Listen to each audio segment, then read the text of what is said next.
అందరికీ నమస్కారం. ఈరోజు మనల్ని కనిన మనకి జన్మనిచ్చిన తల్లికి వందనం. ఈ ప్రపంచంలో ఉన్న అందరి అమ్మలకు వందనాలు. ఎంతటి గొప్పవాడి అయినా అమ్మ కడుపులో నుంచి బయటికి రావాల్సిందే. దేశానికి రాజైనా, ప్రపంచానికి నాయకుడైనా ఎవరైనా అమ్మ ఒడిలో పడుకోవలసిందే.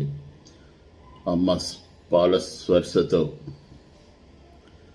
మొదటి జీవితం ప్రారంభించవలసిందే. ఆకలి అనేది అమ్మ తప్ప ఎవరు తీర్చనిది. మన యొక్క ప్రవర్తన, మన యొక్క జీవన విధానంలో మొదటి అధ్యాపకురాలు అమ్మ. నాన్నను చూపిస్తుంది, సమాజంలో ఎలా బ్రతకాలో నేర్పిస్తుంది. సమాజంలో మనకంటూ ఒక గుర్తింపు తేవడానికి మన అమ్మ నాన్న కారణం.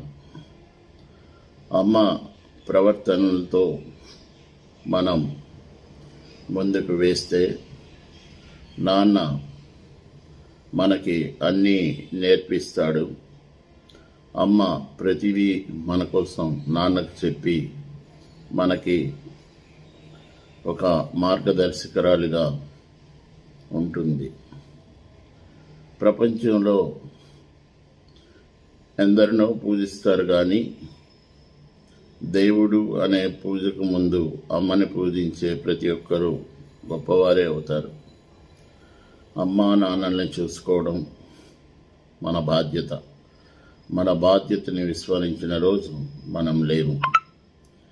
నా యొక్క సలహా అందరికీ, ప్రతి తల్లిదండ్రులకు గౌరవించడం, అమ్మా నాన్నల్ని పూజించడం, గురువుని పూజించడం మన సమాజంలో మనం మొదటగా చేయవలసిన పని. తరువాతే దేవుళ్ళు ఇంకెవరైనా అనేది నా ఉద్దేశం. నచ్చిన వారు లైక్ చేసి, షేర్ చేసి నన్ను ముందుకు నడిపిస్తారని కోరుకుంటూ థ్యాంక్ యూ. ధన్యవాదాలు.